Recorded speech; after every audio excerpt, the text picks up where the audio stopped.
அத்தியாயம் 95 அத்துமீறிச் செல்வர். நிலத்தடியில் ஒரு குழியில் அமர்ந்திருக்கும்போது கபிலன் நடந்து கொண்டிருக்கும் போரின் உரத்த சத்தங்களைக் கேட்க முடிந்தது. ஆனால் சில நிமிடங்களுக்குப் பிறகு திடீரென்று எல்லாம் அமைதியாகிவிட்டது. ஒரு தீவிரமான முகபாவத்துடன் அவன் பியாவிடம் அவர்களின் தொடர்பு மூலம் விசாரித்தான். வெளியே நிலைமை எப்படி இருக்கு டோட்? போரிலிருந்து சில மீட்டர் தொலைவில் பியா ஒரு மரக்கிளையின் உச்சியில் அமர்ந்திருந்தாள். கபிலனிடம் எல்லாவற்றையும் விவரிப்பதற்கு முன்பு அவள் பாம்புகளையும் ஏப்ஸையும் குறுகிய கண்களால் பார்த்தாள். 3 குரங்குகளில் ஒன்று பாம்பு பனிக்கட்டியின் அடியில் இறந்தது. மறுபுறம் ஒரு பாம்பு பலத்த காயமடைந்தது. இப்போது மீதமுள்ள 2 குரங்குகள் பாம்புகளை பார்த்துக் கொண்டிருக்கின்றன. இரு தரப்பினரும் பெரும் உயிரிழப்புகளைச் சந்தித்ததால் அவர்கள் விரைவில் பின்வாங்கப் போவதாகத் தோன்றியது. சில நிமிடங்கள் கழித்து பாம்புகளும் குரங்குகளும் இறுதியாக அந்த இடத்தை விட்டு வெளியேறின. பாம்புகள் கோபமடைந்து தங்கள் முட்டைகளை திருடிய நபரை கண்டுபிடிக்க விரும்பின. ஆனால் இறுதியில் குரங்குகளின் காரணமாக அவை தயக்கத்துடன் வெளியேறின. பாம்புகளும் குரங்குகளும் அந்த இடத்தை விட்டு வெளியேறிவிட்டதை அறிந்த பிறகு கபிலன் இறுதியாக தனது மூச்சை இழுத்து மூடினார். பாம்புகள் இவ்வளவு சக்தி வாய்ந்தவை என்று அவன் எதிர்பார்க்கவில்லை. நேற்று வரைபடத்தின்படி அவன் ஒரு தங்க சிலுவை அடையாளத்தின் முன் வந்தான். புதையலை எடுத்துக்கொண்ட பிறகு கபிலன் புறப்படப் போனான். ஆனால் அருகில் இருந்த மரத்தில் ஒரு சிறிய துளை இருப்பதைக் கண்டான். துளையைக் கண்ட பிறகு அவனும் பியாவும் மரத்துண்டுக்குள் நுழைந்தனர். ஆனால் துளைக்குள் குறுகிய சுரங்கப் பாதைகள் மற்றும் விசித்திரமான தோற்றமுடைய நீல கொடிகளைத் தவிர வேறு எதுவும் இல்லை. ஒரு பெரிய கருப்பு அறை இருந்த சுரங்கப் பாதைகளின் முடிவைக் கண்டுபிடிக்க அவர்களுக்கு ஒரு நாள் முழுவதும் ஆனது. அறை இருட்டாக இருந்தது.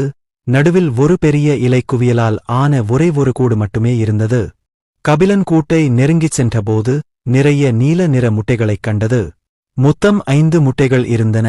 முட்டைகள் குளிர்ந்த குளிர்ச்சியான ஒளியை வெளியிட்டன. கைமுட்டி அளவிலான முட்டைகளைப் பார்த்த பிறகு கபிலனின் கண்கள் பிரகாசித்தன. குஞ்சு பொரிப்பதற்கு முன்பே யார் வேண்டுமானாலும் அசுரனுடன் ஒரு பிணைப்பை ஏற்படுத்திக் கொள்ள முடியும் என்பதால் அசுரனின் முட்டைகள் தேடப்பட்டன. கபிலன் முட்டைகளை தனது சேமிப்பு வளையத்தில் சேமிக்க விரும்பினான். ஆனால் அவை உயிரினங்கள் என்பதால் அவனால் அதை செய்ய முடியவில்லை. முட்டைகளை எடுத்துக்கொண்டிருந்தபோது திடீரென்று 2 ஆபத்தான ஒளிக்கற்றைகள் முழு வேகத்தில் அவற்றை நோக்கி வருவதை பியா உணர்ந்தார். கடைசியில் கபிலன் 2 முட்டைகளை பிடித்துக்கொண்டு அவன் உள்ளே நுழைந்த வழியை நோக்கி உடனடியாக ஓடத் தொடங்கினான். நீண்ட பெருமூச்சுடன் பாம்புகளிடமிருந்து தனது உயிரை காப்பாற்றிய குறுகிய குழியிலிருந்து கபிலன் மெதுவாக ஊர்ந்து வெளியே வந்தான். வெளியே வந்த பிறகு அவன் அவசரமாக தனது துணிகளைத் துடைத்தார். அழுக்காகவும் வியர்வையுடனும் இருப்பதைக் கண்ட கபிலன் அருகிலுள்ள நீர் ஆதாரத்தை நோக்கி நடக்கத் தொடங்கினார். கடந்த சில நாட்களில் தண்ணீர் கிடைக்கும் அனைத்து திசைகளையும் அவன் மனப்பாடம் செய்தான். மேலும் முதல் தளம் மிகப்பெரிய தளங்களில் ஒன்றாக இருந்தாலும் அதன் முழு அமைப்பும் கிட்டத்தட்ட ஒரே மாதிரியாக இருந்தது.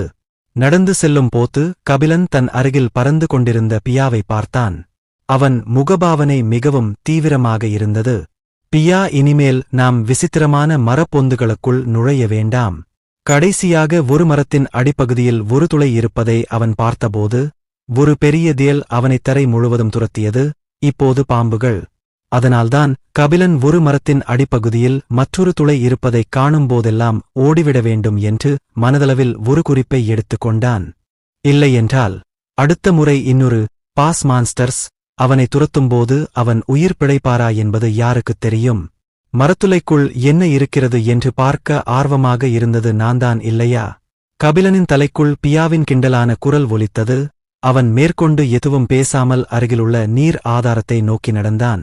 கபிலனும் பியாவும் சென்ற பிறகு மிதக்கும் வெள்ளை முடிகொண்ட ஒரு வயதான மனிதர் உடைந்த மரங்களையும் இறந்த குரங்கின் உடலையும் பார்த்தார். அவர் பழங்கால சின்னங்கள் நிறைந்த வெள்ளி அங்கி அணிந்திருந்தார். கபிலன் ஒரு கணம் முன்பு நின்று கொண்டிருந்த இடத்தைப் பார்த்தபோது அந்த முதியவரின் நீலக்கண்கள் மிகவும் குளிரான ஒளியை வெளிப்படுத்தின. அவரது முகம் உணர்ச்சியற்றதாக இருந்தபோதிலும் அவரது இடது கண்ணிமை கட்டுக்கடங்காமல் துடிப்பதைத் தவிர்க்க முடியவில்லை. இந்த குழந்தை பாம்பு ஜோடியை கோபப்படுத்திய பிறகு அவன் கடைசியில் சில பின்னடைவுகளைச் சந்திப்பான் என்று நினைத்தேன். ஆனால் ஒரு குழி காரணமாக அவன் உயிர் பிழைத்தான். கடந்த ஒரு வாரமாக கபிலனை கவனித்த பிறகு அந்த முதியவருக்கு இதுவரை அவர் வாழ்ந்த வாழ்க்கை குறித்து நிறைய சந்தேகங்கள் எழுந்தன. ஒரு கொடியின் காரணமாக 2+GC தர அரக்கர்களிடமிருந்து ஒரு நபர் எப்படி உயிர் தப்பிக்க முடியும்? கபிலன் சுற்றித் திரிந்து கொண்டிருந்தான். ஒரு வாரத்திற்குள் முதல் தளத்தில் 3 ரகசிய இடங்களைக் கண்டுபிடித்தான். கபிலன் ஒரு பழைய சுருளை பயன்படுத்தினான் என்பது அந்த முதியவருக்குத் தெரியும். ஆனால் புதையல்களைக் கண்டுபிடித்து பாஸ் மான்ஸ்டர்ஸ் முன்னிலையில் அவற்றை எடுத்துச் செல்வது 2 வெவ்வேறு விஷயங்கள்.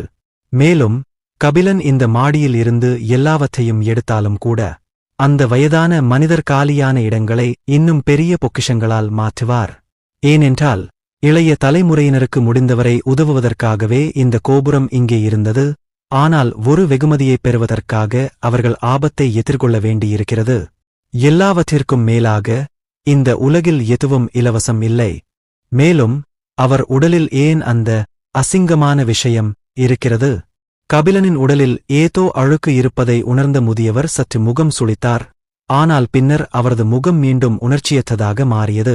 அவர் கோபுரத்தின் மூத்த பாதுகாவலராக இருந்தார். ஆனால் அவரது 100 வருட அனுபவத்திலிருந்தும் கூட ஒருவரின் ஆன்மாவில் இவ்வளவு மோசமான ஒன்று கசிவதை அவர் கண்டது அதுதான் முதல் முறை. அவர் கபிலனின் உடலில் இருந்து அந்த பொருளை அகற்ற விரும்பினார். ஆனால் அது அவரது இதயத்திற்குள் இருந்தது. அதை வைத்த நபரால் மட்டுமே கபிலனுக்கு இருக்கும் தீங்கு விளைவிக்காமல் அதை அகற்ற முடியும். என்னால் அந்த விஷயத்தை அகற்ற முடியாது, இல்லையென்றால் குழந்தை இறந்துவிடும். ஒரு பெருமூச்சுடன் அந்த முதியவர் ஒரு நுழைவாயிலைத் திறந்து உள்ளே நுழைந்தார். அந்தக் குழந்தையை என்ன செய்வது என்று தனது எஜமானரிடம் கேட்கப் போகிறார். கபிலனின் உடலுக்குள் இருக்கும் பொருள் இந்த கிரகத்தில் இருந்திருக்கக்கூடாது. ஏனெனில் அது சக்திவாய்ந்த மனிதர்கள் வசிக்கும் ஒரு உலகத்தைச் சேர்ந்தது. நுழைவாயிலுக்குள் நுழைந்ததும் அந்த முதியவர் மிகவும் எளிமையான ஒரு அறையை அடைந்தார். அறை முற்றிலும் வெண்மையாக இருந்தது. நடுவில் ஒரு நாற்காலியும் ஒரு மேசையும் இருந்தன. ஒரு மூலையில் ஒரு காலியான புத்தக அலமாரியையும் தரையில் கிடக்கும் பழங்கால புத்தகக் குவியல்களையும் அந்த முதியவர் பார்க்க முடிந்தது. வெள்ளை நிற அறைக்குள் புத்தக அலமாரியின் முன் 30 வயது மதிக்கத்தக்க ஒருவர் நின்று கொண்டிருந்தார். அவர் பழையதாகத் தோன்றும் ஒரு புத்தகத்தின் பக்கங்களை தொடர்ந்து புரட்டிக் கொண்டிருந்தார். அந்த மனிதர் தங்க நிற அங்கி அணிந்திருந்தார். அவரது தலைமுடி முற்றிலும் கருப்பாகவும் கண்கள் நரைத்ததாகவும் இருந்தது. அந்த மனிதரின் அடர் சாம்பல் நிறக் கண்களுக்குள் எந்த உணர்ச்சியும் இல்லை. மேலும் அந்த மனித உருவம் மாயையானது. மங்கலாக எரியும் மெழுகுவர்த்தியைப் போல யாராவது அதன் மீது ஊதினால் அணைந்துவிடும். அந்த கருப்பு முடிக்காரன் ஒரு நுழைவாயில் வழியாக வந்த முதியவரை பார்த்தான். சூசன், நீ ஏன் இங்கே இருக்கிறாய் என்று எனக்குத் தெரியும். அந்த குழந்தையின் உடலுக்குள் இருக்கும் விஷயத்தையும் என்னால் உணர முடிகிறது. சூசன் என்ற முதியவர் பெருமூச்சுவிட்டு அந்த கருப்பு முடி கொண்ட மனிதரை பார்த்தார். ஐயா, நீங்க எதுவும் செய்யப் போறதில்லையா? இங்கே இருக்கக்கூடாத ஒருத்தர் இந்த கிரகத்துல அத்துமீறி நுழைந்திருக்காரு. அவன் ஒரு குழந்தையின் உடலை ஒரு கொள்கலனாகவும் பயன்படுத்துகிறார். அந்த கருப்பு முடிக்காரர் படித்துக் கொண்டிருந்த புத்தகத்தை மூடினார். நான் விரும்பினாலும் என்னால் முடியாது. ஏனென்றால் நான் ஒரு சிறிய எச்சமாக இருக்கிறேன். என் அசல் சுயத்தை விட்டுச் சென்றேன். நான் இந்த அறையை விட்டு வெளியேறியவுடன் நான் மறைந்து விடுவேன். அந்த முதியவர் அந்த கருப்பு முடி கொண்ட மனிதனை பார்த்து அவரது முகம் குளிர்ச்சியடைவதற்குள் பெருமூச்சு விட்டார். நான் அந்தக் குழந்தையை கொல்ல வேண்டுமா? அந்தக் கருப்பு முடிக்காரர் ஒரு சிரிப்புடன் தலையை ஆட்டினார். நான் அந்த குழந்தையைக் கொன்றால் அதன் உடலில் உள்ள பொருள் அழிக்கப்படும். மேலும் அந்த குழந்தைக்குள் அந்த பொருளை வைத்தவருக்கு அது பெரும் சேதத்தை ஏற்படுத்தும் என்பது எனக்குத் தெரியும். ஆனால் சூசன், நீ அந்த குழந்தையின் உடலுக்குள் அந்த விஷயத்தை மட்டுமே கவனித்தாய் என்று தோன்றியது. கருப்பு முடி கொண்ட மனிதனின் வார்த்தைகளைக் கேட்டு சூசன் புருவத்தை உயர்த்தினான். கருப்பு முடி கொண்ட மனிதன் திடீரென்று கையை அசைத்தான். அவன் முன் ஒரு பெரிய திரை தோன்றியது. திரையில் கருப்பு முடி கொண்ட மனிதரும் சூசனும் ஒரு இளம் குழந்தையையும் ஒரு சிவப்பு பறவையையும் காட்டுக்குள் சுற்றித் திரிவதை பார்க்க முடிந்தது. அவன் இயற்கையோடு ஒன்றி இருப்பது போல இயற்கை எப்படி அவன் உடலை தழுவிக் கொள்கிறது என்பதை உன்னிப்பாகப் பாருங்கள். முகம் சுளித்து சூசன் கபிலனை பார்த்தான். ஆனால் இன்னும் எதையும் பார்க்கவில்லை. ஆனால் திடீரென்று கபிலனின் உடலுக்குள் இருந்த சிறிய நீல நிற படிகத் துகள்களை பார்த்ததும் அவன் கண்கள் விரிந்தன. இரத்தமா? புன்னகையுடன் கருப்பு முடி கொண்டவர் தரையில் இருந்து ஒரு புத்தகத்தை எடுப்பதற்கு முன்பு திரையை மூடினார். அந்த குழந்தையின் உடலுக்குள் அந்த கொடிய பொருளை வைத்தவருக்கு கூட அந்த குழந்தையின் நரம்புகளுக்குள் ஓடும் இரத்தம் சிறப்பு வாய்ந்தது என்பது தெரியாது போலிருக்கிறது. ஒரு இடைநிறுத்தத்துடன் அந்த கருப்பு முடி கொண்ட மனிதனின் குரல் தீவிரமானது. சூசன், 1 பில்லியன் வருடங்களுக்கு ஒரு முறைதான் ஒரு மனிதன் பிறக்கிறான். அவன் ஒரு தேவலோக ஆவதற்கு பாக்கியம் பெற்றவன். என்னை விட உயர்ந்தவன். அதனால்தான் அவனுக்கு தீங்கு செய்யக்கூட முயற்சிக்காதே. தீவிரமான முகபாவத்துடன் சூசன் அவசரமாக தலையை ஆட்டினான். கருப்பு முடி கொண்ட மனிதன் ஒரு புத்தகத்தை படிப்பதை பார்த்த பிறகு சூசன் ஒரு நுழைவாயிலை திறந்து வெளியேறப் போனார். அப்போது கருப்பு முடி கொண்ட மனிதன் திடீரென்று மீண்டும் பேசினான்.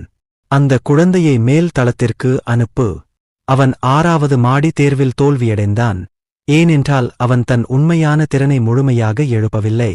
அவனது ஆன்மாவில் கசியும் விஷயத்திற்கு எதிராக அவன் எவ்வளவு காலம் உயிர் வாழ முடியும் என்று பார்ப்போம். தலையாட்டத்துடன் வாசிப்பதில் வெறி கொண்ட கருப்பு முடி கொண்ட இளைஞர்களை விட்டுவிட்டு சூசன் நுழைவாயிலுக்குள் நுழைந்தார்.